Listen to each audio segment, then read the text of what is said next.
professora Maria Clara o convite. Agradeço a atenção que a gente está recebendo aqui pela comissão organizadora e a oportunidade de estar aqui apresentando essa fala. Não vou justificar por que eu vou falar do nosso Fernando Pessoa, numa temática de mística e poesia. Eu acho que isso por si, quem conhece a obra de Fernando Pessoa, isso por si se justifica.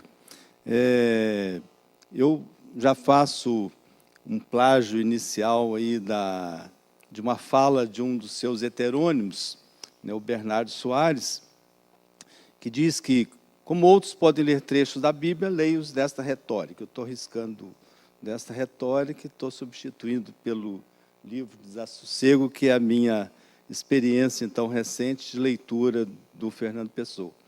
E, nisso, tenho a vantagem do repouso e da falta de devoção. Então, um pouco uma mística ao contrário. E por que eu tenho feito isso? Porque eu, recentemente, tenho me preocupado com uma leitura do texto literário, não pelo seu conteúdo propriamente, mas por um aspecto que é inalienável da arte, que é pouco tratado em relação ao tema da mística ou da sacralidade em geral, que é a questão da forma. Então, essa é uma pergunta que eu tenho me colocado. Ou seja, como pensar a forma literária ou a dimensão estritamente estética da arte como sacralidade ou, na nossa temática aqui, como mística, e não tanto pelo seu aspecto conteúdo. E também, para isso, a obra do Fernando Pessoa me é muito útil, porque ele fala muito pouco de Deus. Aliás, ele fala muito de Deus, mas como função de estilo, como ele próprio diz, né? Então, para ele, Deus ou deuses, isso importa se ora cabe o monossílabo ou se ora cabe o dissílabo, ou seja, Deus enquanto função do estilo. Eu vou saltar algumas cenas iniciais aqui, por favor, e vou concluir nessa introdução dizendo que poderíamos multiplicar as cenas. São algumas cenas em que a questão das cores aparece. Pode passar, por favor. Sim, por favor. Sim, e aqui, pode parar nesse slide. Poderíamos multiplicar as cenas em que as cores se associam aos variados sistemas de crenças e tradições religiosas. Não é o nosso foco. As 3 ou 4 cenas que eu mostraria anteriormente, elas serviriam apenas para afirmar que na possibilidade humana de ver a cor entra em ação uma atividade imaginativa. Seguimos aqui Goethe, em sua Doutrina das Cores, uma publicação de 1810, contra Newton, que se limitou a ver as cores como um fenômeno intrínseco à luz. Goethe compreende as cores como ações e paixões da luz. As cores se associam a múltiplas experiências de emoções e paixões, diz Goethe. E sobre esse pressuposto fundamental, nós pensamos que também as cores dos deuses se lerão como construção cultural. Sem mais delongas, vamos ao nosso tema. Nomes de cores e outros termos que se podem associar ao mundo da pintura aparecem quase 500 vezes no livro Desassossego, a obra inacabada de Fernando Pessoa. Em variados tons, matizes e misturas, as cores e outros elementos do âmbito da pintura são utilizados para tecer criativas combinações linguísticas, dando origem a substantivos compostos, adjetivos e verbos com significado e função inusitados. Para além do colorido configurado nas classes gramaticais, a paleta literária de Pessoa desenha um leque que vai da descrição atenta das cores de um pôr do sol à metaforização da vida como quadro. Na atenção às cores irrequietas da obra do poeta, apontam-se correlações entre as cores e cinzas do mundo e as de nossa paisagem interior. Eu devo começar, ao entrar mais diretamente no assunto, com uma nota de rodapé de razoável importância para mim. Volta o slide, por favor. Refiro-me à dose de acaso ou de mistério, se o preferirem, que está na origem desse texto ou dessa pesquisa. Há 2 anos, ao preparar o resumo para o Congresso da Lalite na Argentina, do qual não pude participar, acionei o binóculo do Word para localizar no livro do Desassossego o verbo amar. E, para minha ingênua surpresa, vieram juntos todos os amarelos. E aí eu fui atrás do vermelho, do verde, do azul, e eu verifiquei que eles apareciam no livro do Desassossego quase 500 vezes. E aí eu comecei a pesquisar as cores no livro do Desassossego como uma dimensão formal de interesse. E o primeiro tópico da nossa fala, a cor, então, se faz verbo, substantivo, adjetivo, advérbio. Fernando Pessoa publicou pouco em vida. Quase 2 décadas depois de sua morte, ocorrida em 1935, veio a público seu volumoso espólio literário, um baú com mais de 27 mil folhas de papel. Dentre os papéis, 5 envelopes traziam, em desordem, o material destinado a ser o livro do Desassossego. Exceto os envelopes e algumas referências em cartas a amigos ao projeto de escrever o livro, Pessoa não deixou outros indicativos de como seria a publicação. Assim, devido às inúmeras possibilidades de organizar o variado material, o livro do Desassossego será, conforme sugere a crítica de literatura Perrone Moisés, para sempre uma obra em mutação. O heterônimo Bernardo Soares, autor do livro do Desassossego, autor entre aspas, se parece com Pessoa em muitos pontos. Para ganhar vida, trabalha como ajudante de guarda-livros, traduz escritos comerciais, noite adentro e nas horas de folga escreve fragmentos de prosa poética, é solteirão e mora sozinho num quarto alugado na região comercial da Baixa de Lisboa. Uma das características marcantes da prosa de Bernardo Soares diz respeito a uma espécie de reinvenção da gramática. Pessoa, Soares, cria palavras novas, muda-lhes a morfologia e a sintaxe, obriga vocábulos a mudar de classe gramatical. Num dos fragmentos do livro do Desassossego, afirma Bernardo Soares: gosto de dizer, direi melhor, gosto de palavrar. As palavras são para mim corpos tocáveis, sereias visíveis, sensualidades incorporadas. No mesmo fragmento encontra-se a famosa frase: minha pátria é a língua portuguesa. Plagiando Soares, a crítica já citada Leila Perrone Moisés resume-lhe esses traços com a feliz expressão: sua paixão é a língua portuguesa. Dentre as incontáveis construções textuais do livro do Desassossego, que permitem ilustrar a reinvenção da língua portuguesa, realizada por Pessoa, destacam-se pela grande quantidade aquelas relativas a nomes de cores e a outros elementos do âmbito da pintura. Já tínhamos anunciado isso. Vamos, pois, ao livro. Bernardo Soares refere-se ao trovão repentino como luz sem alma, que entra nos recantos e nas almas. Ao outono chama luz sem sorriso. Eu aqui estou destacando a palavra luz, que é a base para a questão das cores. A desilusão antecipada de todos os sonhos. Fala ainda da luz dura da lua, luz úmida, luz suave, luz fria. As adjetivações para a cor amarela multiplicam-se em amarelo de leite, amarelo exageradamente lento, amarelo íntimo, amarelo sujo de lividez. O azul assume-se verbo no azulecer ou no mal azular do céu. Vira advérbio quando cessa a chuva azulmente, ainda que não haja sossego no coração. Será o mesmo que desamparo azulado? Essa cor é ainda azul sem substância, azul negro enevoado de luar, azul pálido, azul de tarde aquática, enfim, azul música. Quase sempre o associando à paisagem de Lisboa, Pessoa, Soares refere-se ao verde velho das árvores, as árvores que acenam verde, e ao verde outro da árvore, que de par com o silêncio invade o entardecer. O outono se anuncia com o desverde da folhagem. Soares lembra-se da música tocada ao piano por uma menina, hoje sem hora outra, ou morta e fechada num lugar branco, onde verdejam negros os ciprestes. Sobre a cor cinza, Soares fala de um ar acinzentado, de um cinza desmoronando-se para branco falso. Refere-se a uma tristeza cinza e a uma desolação que é de um céu cinzento morto. Do branco e do negro, o livro fala do branco baço, do branco branco do luar, ou do branco preto do luar nos telhados. Dotado dos mesmos sentidos humanos, o branco pode ser mudo e o negrume surdo. O céu pode ser sujo de branco transparente, pode azular brancamente ou ainda ser roxo de ouro triste. O roxo não é só do céu, é também dos mares dourados de violeta. Curiosamente, a cor vermelha não se encontra no livro do Desassossego. O termo se faz presente uma única vez. Em seu campo semântico, aparecem pouquíssimas vezes encarnado, corado, rubro. A palavra cor aparece no livro não apenas para descrever a natureza, a cor anônima do céu, aqui e ali azul, ou a água sobriamente multicolor. Confessa Bernardo Soares, conheci horas de todas as cores.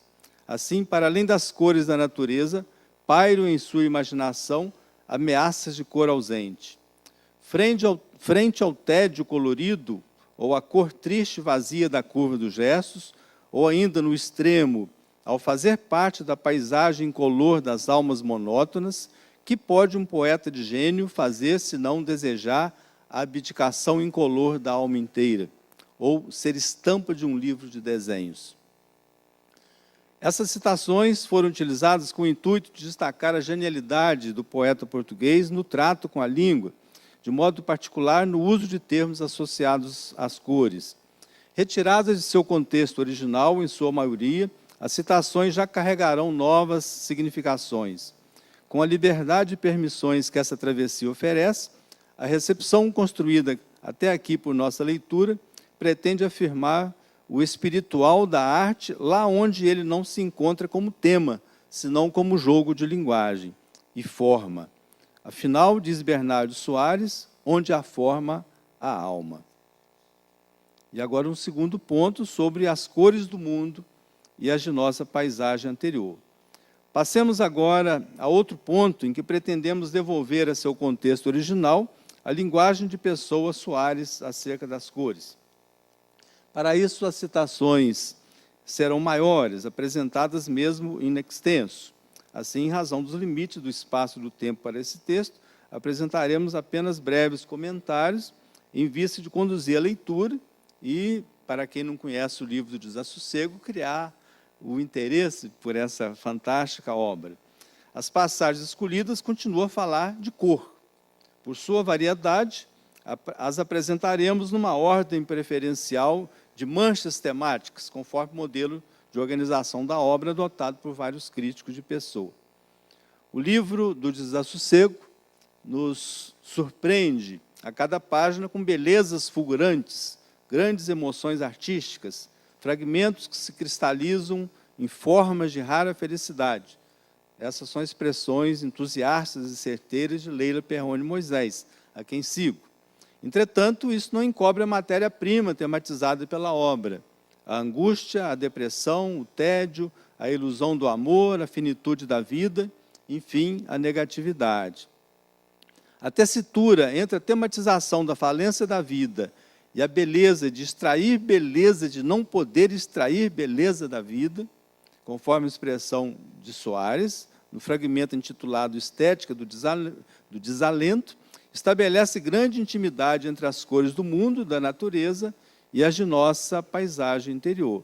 Esse tema geral, assim, o esboça o poeta. O mais que há no mundo é paisagem, molduras que enquadram sensações nossas, encadernações do que pensamos. E quer seja a paisagem colorida das cores, das coisas e dos seres, os campos, as casas, os cartazes e os trajes, quer seja a paisagem incolor das almas monótonas, subindo um momento à superfície em palavras velhas e gestos gastos, descendo outra vez ao fundo da estupidez fundamental da expressão humana. Eu interrompo aqui minha fala para dizer que todas essas pinturas que vão aparecer aqui nos slides são da minha professora que me introduziu na obra do Fernando Pessoa, a professora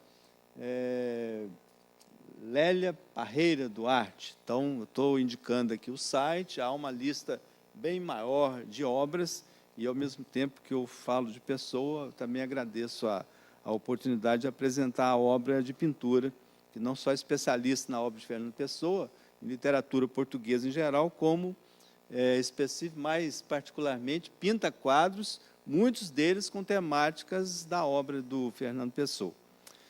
Vez por outra, o tema geral da negatividade transforma-se em autorretrato do eu poético, ou autobiografia sem fatos, entre aspas, na linguagem de Soares Pessoa. Minha alma está hoje triste até o corpo. Todo eu me dou memória, olhos e braços. Há como que um reumatismo em tudo quanto sou. Não me influi no ser a clareza límpida do céu, céu de grande azul puro, maré alta parada de luz difusa. Não me abranda nada o leve sopro fresco, outonal, como se o estilo não esquecesse com que o ar tem personalidade. Nada me é nada. Estou triste, mas não com uma tristeza definida, nem sequer com uma tristeza indefinida. Estou triste ali fora, na rua Juncada de Caixotes. Em outro autorretrato, numa espécie de ficção de si mesmo, Pessoa Soares revela suas confissões de boêmio solitário. Tenho elementos espirituais de boêmio, desses que deixam a vida ir como uma coisa que se escapa das mãos, e a tal hora em que o gesto de a obter dorme na mera ideia de fazê-lo, mas não tive a compensação exterior do espírito boêmio, o descuidado fácil das emoções imediatas e abandonadas. Nunca fui mais que um boêmio isolado, o que é um absurdo, ou um boêmio místico, o que é uma coisa impossível. Certas horas e intervalos que tenho vivido, horas perante a natureza, esculpidas na ternura do isolamento, ficar-me-ão para sempre como medalhas. Nesses momentos, esqueci todos os meus propósitos de vida, todas as minhas direções desejadas. Gozei não ser nada, com uma plenitude de bonança espiritual, caindo no regaço azul das minhas aspirações. Entrelaçada a ficção de si mesmo, do personagem narrador, destaca-se outra personagem, entre aspas, do livro do Desassossego, Lisboa. Nas descrições da cidade, a Baixa, o Terreiro do Paço, a Rua da Alfândega, o Tejo, Pessoa Soares esbanja até o sobejo as tintas de sua paleta. Sim, é o poente, citando Fernando Pessoa. Chego à foz da Rua da Alfândega, vagaroso e disperso, e ao clarear-me o Terreiro do Paço, vejo nítido o sem-sol do céu ocidental. Esse céu é de um azul esverdeado para cinzento branco, onde, do lado esquerdo, sobre os montes da outra margem, se agacha amontoada uma névoa acastanhada de cor de rosa morto. Há uma grande paz que não tenho, dispersa friamente no ar outonal abstrato. Sofro, de a não a ter, o prazer vago de supor que ela existe. Mas, na realidade, não há paz, nem falta de paz. Céu apenas. Céu de todas as cores, que desmaiam, azul, branco, verde ainda azulado, cinzento pálido entre verde e azul, vagos tons remotos de cores de nuvens que o não são, amareladamente escurecida de encarnado findo. E tudo isto é uma visão que se extingue no mesmo momento em que é tida, um intervalo entre nada e nada, alado, posto alto, em tonalidade de céu e mágoa, prolixo e indefinido. Pode passar outro. Para os lados da barra, onde o ter cessado o sol cada vez mais se apaga, a lua extingue-se em branco lívido, que se azula de esverdeado frio. Há no ar um torpor do que se não consegue nunca. Cala alto a paisagem do céu. Tantas vezes, tantas como agora, me tem pesado sentir que sinto. Sentir como angústia só por se sentir, a inquietação de estar aqui, a saudade de outra coisa que se não conheceu, o poente de todas as emoções, amarecer-me esbatido para a tristeza cinzenta na minha consciência externa de mim. A quem me salvará de existir? Não é a morte que quero, nem a vida. É aquela outra coisa que brilha no fundo da ânsia como um diamante possível, numa cova a que não se pode descer. Nas descrições da cidade de Lisboa, comenta Perrone Moisés, ocorre um verdadeiro milagre escritural. O que é descrito é vulgar, depressivo ou mesmo desagradável, mas o que fica da descrição é a comunicação de um profundo amor pela cidade. Mais que isso, na Lisboa palpável das descrições, revelam-se as névoas interiores, a paisagem e estado de alma do poeta narrador. Assim, num dia de chuva, o título está em um dos fragmentos, o ar é de um amarelo escondido, como um amarelo pálido visto através de um branco sujo. Mal há amarelo no ar acinzentado. A palidez do cinzento, porém, tem um amarelo na sua tristeza. Inúmeros fragmentos do livro do Desassossego podem ser lidos como metaprosa, um dizer sobre o saber dizer. Diz o poeta: creio bem que em um mundo civilizado e perfeito não haveria outra coisa, outra arte que não a prosa. Deixaríamos os poentes aos mesmos poentes, cuidando apenas em arte de os compreender verbalmente, assim os transmitindo em música inteligível de cor. Para Bernardo Soares, a literatura torna o mundo real. Vale o que é dito com sabor. Dizer, saber dizer. Saber existir pela voz escrita e a imagem intelectual.